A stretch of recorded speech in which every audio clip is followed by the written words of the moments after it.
அப்படின்னு சொன்னதும் ஆர்மிஸ்க்குலாம் இன்னும் சரி ஷாக்கு. ஒரு மாதிரி அப்படியே அந்த ஸ்டேடியமே ரொம்ப சைலண்ட்டாக அப்படி இருக்குது. எனக்கு தெரியும் இந்த ரியாக்ஷன் தான் வரும்ன்ட்டு. பட் ரியாலிட்டியை நான் சொல்லி தானே ஆகணும். ஏன்னா என் ஜிம்முனே வரைச்சி போய் தான் நின்றுட்டுருக்கான். இதுக்கு முன்னாடி நான் உன்னை கஷ்டப்படுத்த விடுமலடா. உன்னை நல்லா வச்சு பார்த்துக்கணும்னு நான் இருக்கேன், உனக்காக மட்டும். எனக்கு எங்கேருந்து இவ்வளோ ஹோப் வந்ததுன்னு எனக்கு தெரில. ஆனால் உன்னை நல்லா வச்சு பார்த்துக்கணும். நீ என்கிட்ட இதை மறைச்சேன்னு எனக்கு தெரியல. ஆனால் இது இப்போதைக்கு வெளில வரக்கூடாது மட்டும் நினச்சேன்னு எனக்கு நல்லாவே தெரியும். இவ்வளோ நாள் நான் எல்லாமே நீ ரொம்ப கஷ்டப்பட்டேன். இனிமேல் 2 பேரும் சேர்ந்து கஷ்டப்படுவோம். ஹாமிஸ், இங்கே ஓகேன்னு சொல்லலாம், இல்லைன்னா இல்லைன்னு சொல்லலாம். ஆனால் எதாக இருந்தாலும் நான் அக்செப்ட் பண்ணிப்பேன். ஆனால் என் ஜிம்மனை நான் விட மாட்டேன். உங்கள் ஆன்சர் மட்டும்தான் இப்போ எனக்கு முக்கியம் அப்படின்னு சொன்னதும் ஆமிஸ்லாம் ஒரு செகண்ட் கூட யோசிக்கல, ஓகேன்னு சொல்கிறாங்க. ஸோ எல்லாம் கத்தும்போது ஜங்குக்கு ஒரு மாதிரி ஐஸ்லேருந்து டியர்ஸ்லாம் வருது. ஸோ ஜிம்மன் ஓடி வந்து அப்படியே ஹக் பண்ணிக்கிறான்.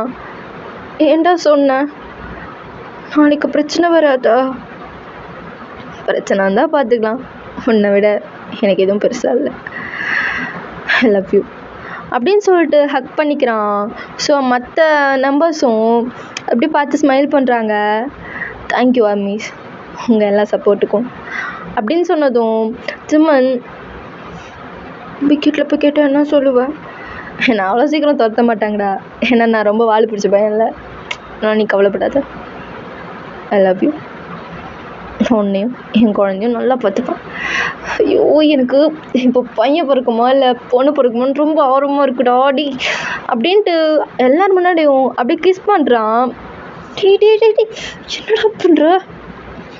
என் பொண்டாட்டியும் கன்ஃபார்ம் ஆயிடுச்சுல, அதான் ஊர் உலகத்தெல்லாம் தெரியப்படுத்துகிறேன் அப்படின்னு சொல்லிட்டு அவன் வெளியே போயிட்டோம்.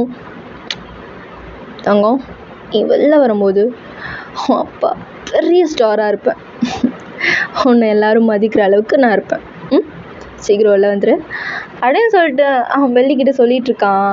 ஓகேடா ஆர்மிஸ், இந்த ஸ்டோரி நல்லா இருந்துச்சா இல்லையான்னு எனக்கு தெரில, உங்களுக்கு பிடிச்சிருக்குன்னு நினைக்கிறேன்.